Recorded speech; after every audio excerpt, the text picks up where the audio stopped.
Queer News and Journalism is a Gay 45 original podcast published every week on Thursdays, where we come together to comment the topics in the weekly queer news published by our newsletter, The Nine.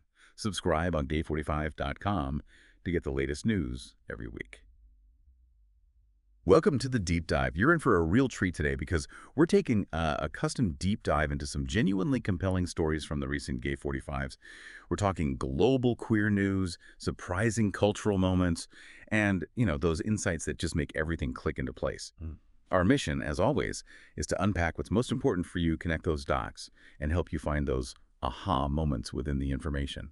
We got so much to chat about today. We really do. And it's such a diverse range of material we're about to explore. Everything from significant policy shifts that directly impact people's lives to fascinating cultural phenomena shaping identity, and even some pressing global issues that resonate deeply within the queer community and, frankly, beyond. It's a broad scope, but that's what makes the Gay 45 so interesting. Absolutely. Okay, let's kick off with some truly exciting positive developments from around the globe. First up, this fantastic news from Thailand.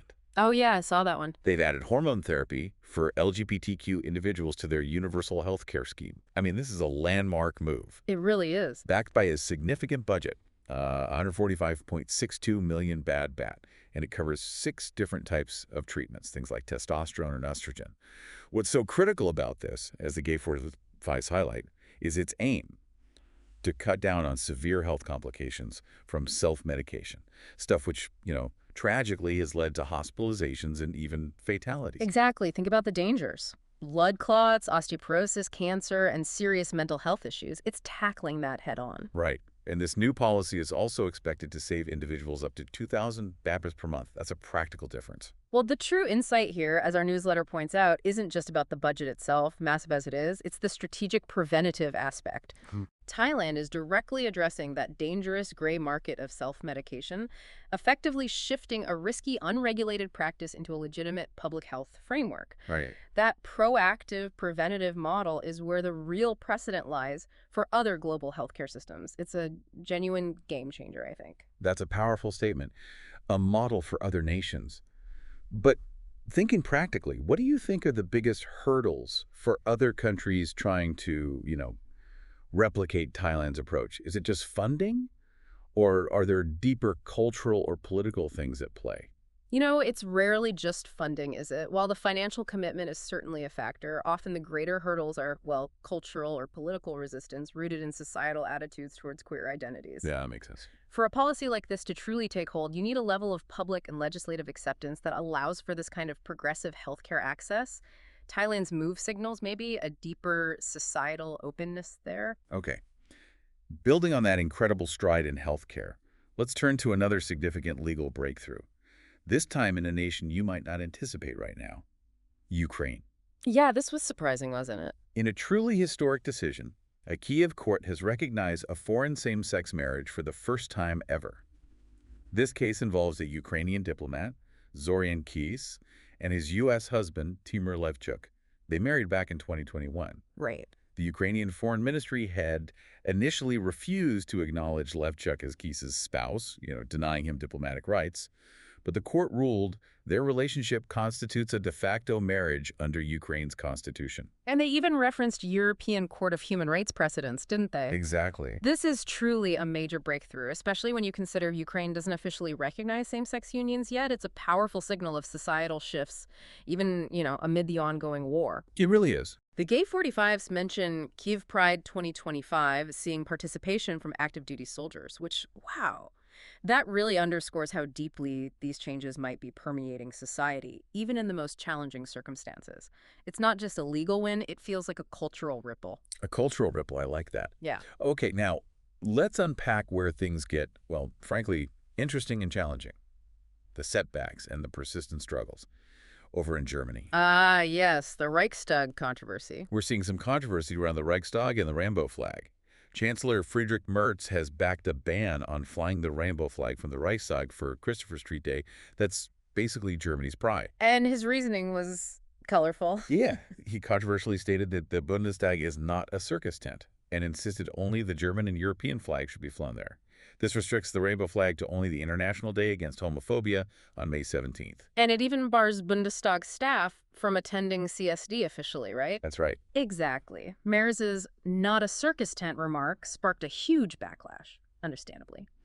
But beyond the immediate outrage, what deeper implications does this have, for the ongoing struggle over how and where queer identity can be publicly expressed in a nation like Germany? Good question. Opposition parties were quick to condemn this, and for good reason. The Greens' Katharina Droog rightly pointed out that the rainbow flag represents a group increasingly facing hostility, violence, and hatred. That's the context. And the government's own queer commissioner, Sophie Koch, criticized Merz's circus remark as demeaning. And, well, the left party's queer policy spokesman, Nick Spuchner, didn't mince words, retorting, "While it is true that the Bundestag is not a circus, we have a clown as chancellor." Oof. So yeah, it really highlights how symbols of inclusion can quickly become political battlegrounds. Definitely. And the impact of discrimination, unfortunately, often hits young people the hardest. We've got some really alarming findings from Japan in the Gay 45s. This was tough reading. A nationwide survey by Rebit reveals that nearly 90% of LGBTQ and sexual minority students in Japan's junior and senior high schools faced harassment or difficulties at school in the past year. 90%. It's staggering. And over 60% blamed teachers and staff for it. Which is just, wow. And the mental health impact is truly heartbreaking. Over half of LGBTQ teens considered suicide in the past year, and more than 40% reported self-harm. Just devastating numbers. And this persists despite legal obligations introduced in 2023 for inclusion. Classroom content is apparently still often inaccurate or stigmatizing. It really makes you stop and think about the daily realities for these students, doesn't it? It really does. This is a profound issue that demands urgent attention. Mika Yakushi, Rebit's executive director, made a crucial call for school-wide systems for inclusive education and support. Right. She emphasized that simply having someone to talk to safely can reduce suicidal ideation. And what this really means, I think, for the safety and well-being of young people globally is that policies need to go beyond just being on paper. Yeah, they need teeth. Exactly. They need to translate into comprehensive, empathetic support structures within schools. It's about creating an environment where every single student feels seen and safe. So, after looking at those individual struggles, what does this all mean for the broader lived experience of queer individuals worldwide? Let's zoom out a bit to a city-level perspective. Okay. The Gay 45 tell us that Amsterdam has topped Eurobella.com's 2025 Sexually Liberal City Index, actually overtaking San Francisco. Interesting shift. Yeah. The index ranks cities based on queer visibility, anti-discrimination laws, abortion rights, and trans non-binary recognition. Interestingly, other high-ranking cities include German ones like Cologne, Berlin, and Hamburg. Germany, again, despite the Reichstag issue, shows complexity. Right, but U.S. cities like San Diego and Atlanta have slipped significantly in the rankings, a bit of a drop there. Brenda Jensen's quote mentioned in the Gay 45, "Sexual freedom is a measure of social openness." That really makes you rethink what a liberal city truly means, doesn't it? It does. It suggests it's not just about laws on paper, but maybe a deeper societal comfort with diverse expression across the board. And seeing U.S. cities slip despite their progressive reputations, well, it begs the question, are foundational values eroding, or are other cities simply evolving faster and fostering that broader social openness? Good point. And the index's inclusion of platform data, like searches related to BDSM and latex, also highlights how sexual freedom in this context is interpreted quite broadly. It goes beyond just queer rights to include a whole spectrum of personal expression. Okay, let's connect some of these current events to history and the ongoing fight for justice. Our newsletter highlights a new digital archive honoring the civil rights icon Bayard Rustin. Ah, Rustin. Such an important figure. Absolutely. An openly gay leader, a key organizer of the 1963 March on Washington, a real mentor to Martin Luther King Jr. But despite his immense contributions, he was often sidelined because of his sexuality. Pushed into the background. Yeah. So this archive aims to gather his speeches, photos, footage, personal accounts, bring it all together. And a key insight here is how this archive aims to fill a hole in our history. As Robert Martin, the founder, notes, that's such a key phrase. It really is. It underscores the immense importance of preserving legacies and ensuring the full truth of historical figures like Rustin is actually seen and understood. His story reminds us that the fight for justice has always had queer leaders, even when their contributions were minimized or erased. Definitely. And for those interested, the Oscar-nominated film Rustin is, a great cultural touchstone that complements this archive, worth checking out. Good reminder. Now, let's look at contemporary activism and how it can get complicated. We saw the London Pride Parade disrupted by pro-Palestinian activists. Yeah, that caused quite a stir.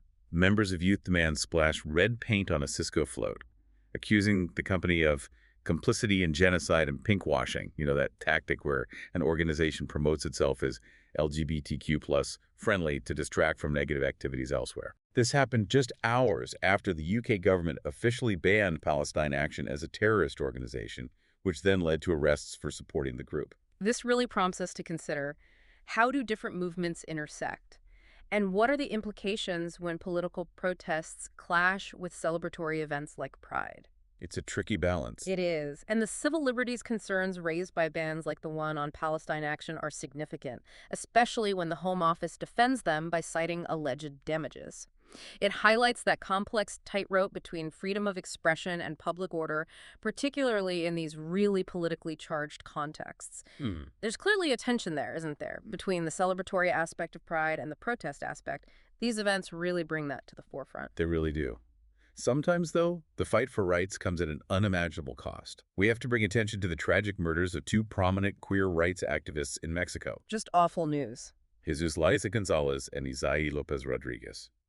They were found shot dead in a car, just hours after participating in Mexico City Pride. Right after Pride. Horrifying. And their deaths are connected to the recent murder of a nightclub owner whose car they were found in. It's all very grim. This is such a stark reminder of the persistent dangers faced by activists globally.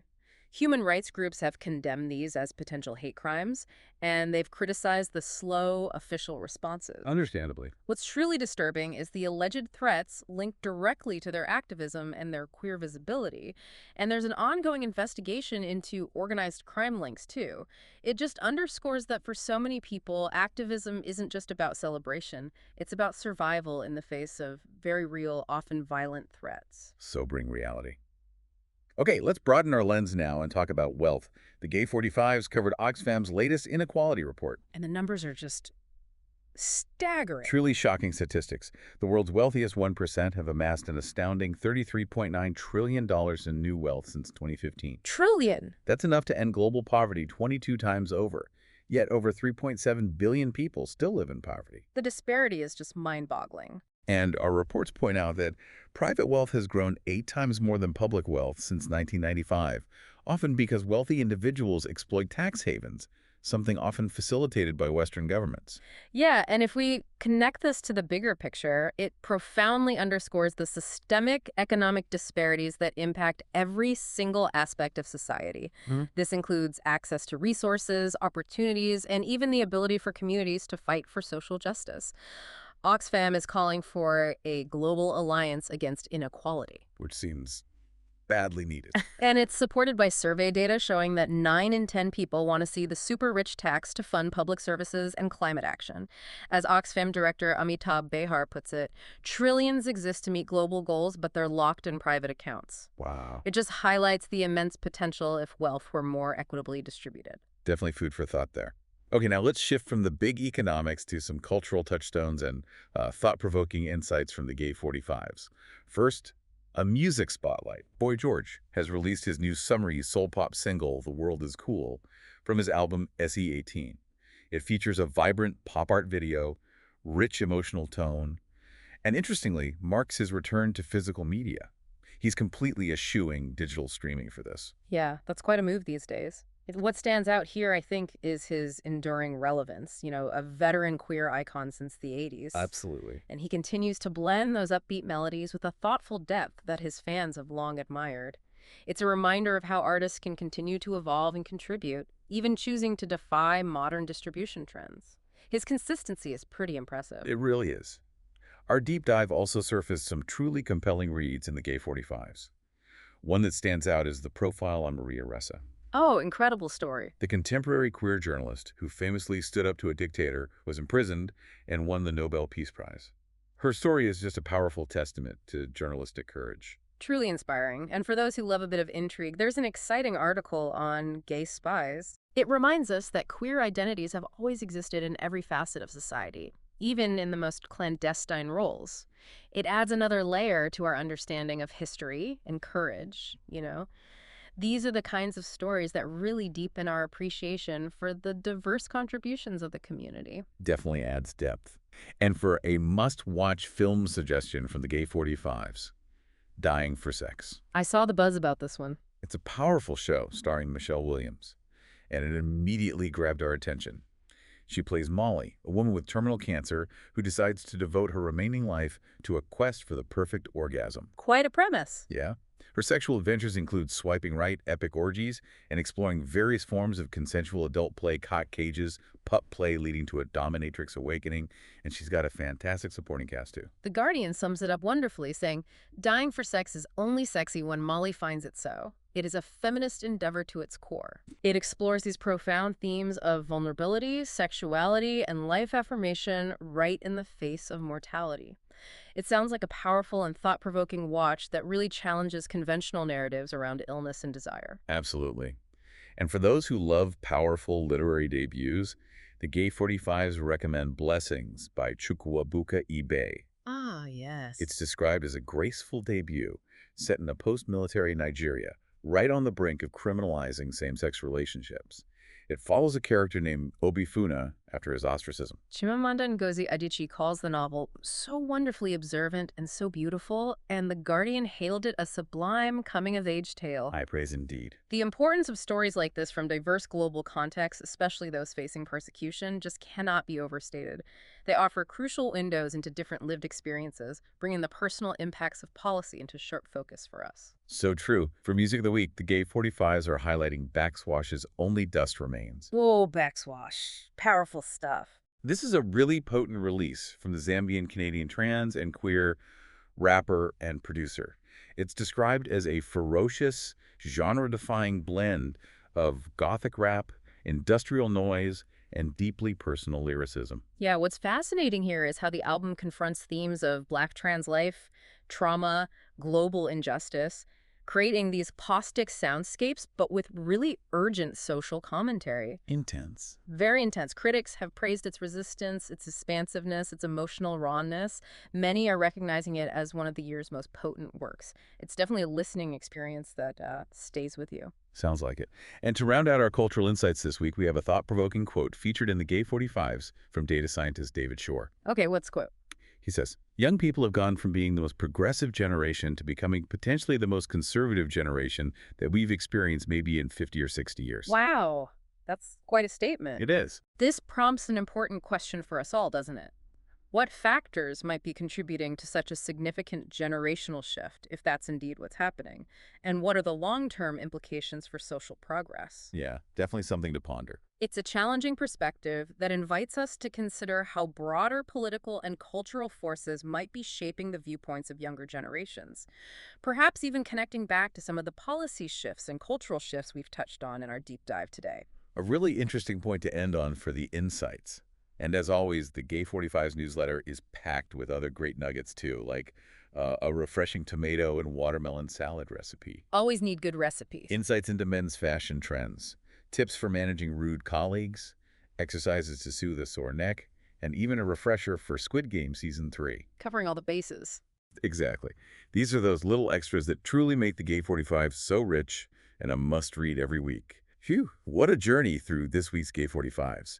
From groundbreaking healthcare in Thailand to tragic activism in Mexico, and from global economic disparities to the power of queer art and, well, those unexpected generational shifts. We've covered a wide and truly impactful range of topics today. We really have. And as we've seen today, the global journey for queer rights and equality is, well, it's a complex tapestry, isn't it? Incredible breakthroughs right alongside heartbreaking setbacks, often intertwined with broader economic and political forces. This raises an important question, I think, for you listening. How can we, as informed individuals, navigate and contribute to progress in a world where both celebration and resistance are daily realities? And what role does continuous learning, like engaging with resources like the Gay 45s, play in that journey? Next week, more news, hopefully better news. You can also listen to any of our articles. Visit gay45.com to read more quality journalism.